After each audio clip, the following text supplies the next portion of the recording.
ثم جعلناه نطفة في قرار مكين ثم خلقنا النطفة علقة فخلقنا العلقة مضغة فخلقنا المضغة عظاما فكسونا العظام لحما ثم أنشأناه خلقا آخر فتبارك الله أحسن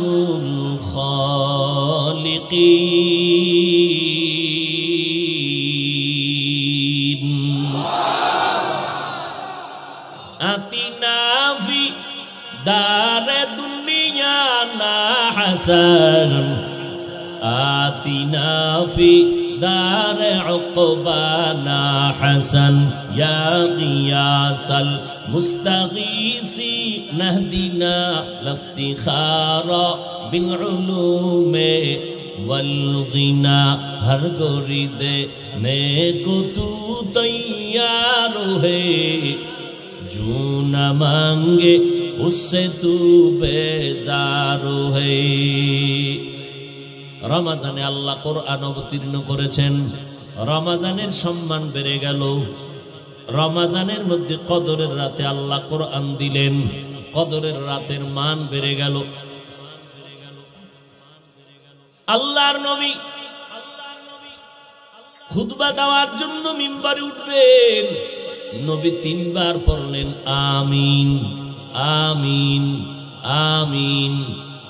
সাহাবায়ে কেরামদের নবী বললেন কেন বললাম জানেননি জিবরাইল আমিন আসছেন আসার পরে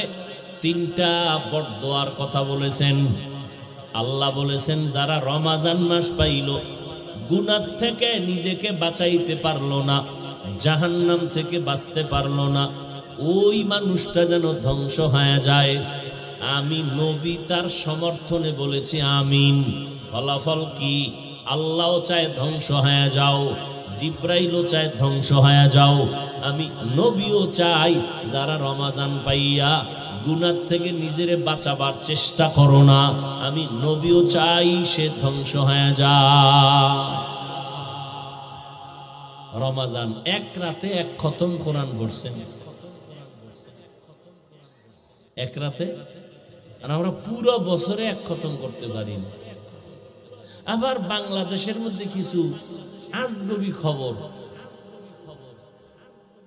কদরের রাত্রে তারাবি শেষ বয়ান টয়ান হয় দোয়া টোয়া হয়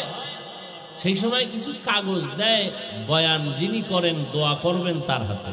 কি বিষয় আব্বার জন্য দোয়া করবেন আমার আম্মা 13 খতম দিছে 27-এর কদরের রাত্রে পর্যন্ত আমার বোনের খতম 26টা এইভাবে বিশাল লিস্টি চিন্তায় পড়ে গেলাম আমরা আলেম হইয়াও তো এক খতম দিতে ঘাম বের হয়ে যায় 2 খতম দিতেও খবর হয়ে যায় শুধু রমজানে বাথরুম ছাড়া খানা দানা ছাড়া যদি কোনো কাম না করি শুধু কোরআন পড়ি তা তো 5 খতম দেওয়াটাও কঠিন হয়ে যাবে হাফেজ সাহেবদের জন্য আরেকটু বেশি হতে পারে কিন্তু 26 খতম মহিলা হইয়া কেমনে দেয় মহিলারা যে কি তালে পড়ে কোরআন এরা 26 খতম কেমনে দিল 23 খতম কেমনে দিল এখন বান্দা যখন আমরা চেষ্টা করি ইবাদতের আমরাও আল্লাহকে চাই আল্লাহ আমারে চায় যখন আল্লাহর কাছে হাতটা বাড়ায় দিছি আমার আল্লাহ কুদরতি হাত দিয়া যখন টান দিছেন মুহাব্বতের মিলন হয়ে গেছে আল্লাহ তাআলা টান দেওয়া লাগবে না হয় হবে না আর আল্লাহ ওই বান্দাকে টান দিবেন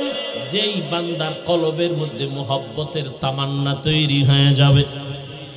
পাগলের মতো হয়ে যাবে শামসুল হক ফরিদপুরি রহমাতুল্লাহ আলাই গোপালগঞ্জ এই যে পাড়াই আইলাম গোপালগঞ্জ টুঙ্গিপাড়া থানার পাশে স্বাধীনতার মহানায়ক মরহুম শেখ মুজিবুর রহমান সাহেব ঘুমানো রাজনৈতিক সিস্টেমওয়ালারা ওখানে এসে একটু দোয়াদাই ভরে যায় ওখান থেকে আরেকটু দূরে আসলে গাওহারডাঙ্গা মাদ্রাসা ব্রিজের পাশে জগৎ বিখ্যাত কুতুবুল আলম, যাকে সদর সাহেব রহমাতুল্লাহ আলাইহি বললে ওই এলাকার মানুষ সম্বোধন করে। বৃহত্তর বাংলাদেশ উপমহাদেশে সবাই তাকে এইভাবে বলে, শামসুল হক ফরিদপুরি রহমাতুল্লাহ আলাইহি।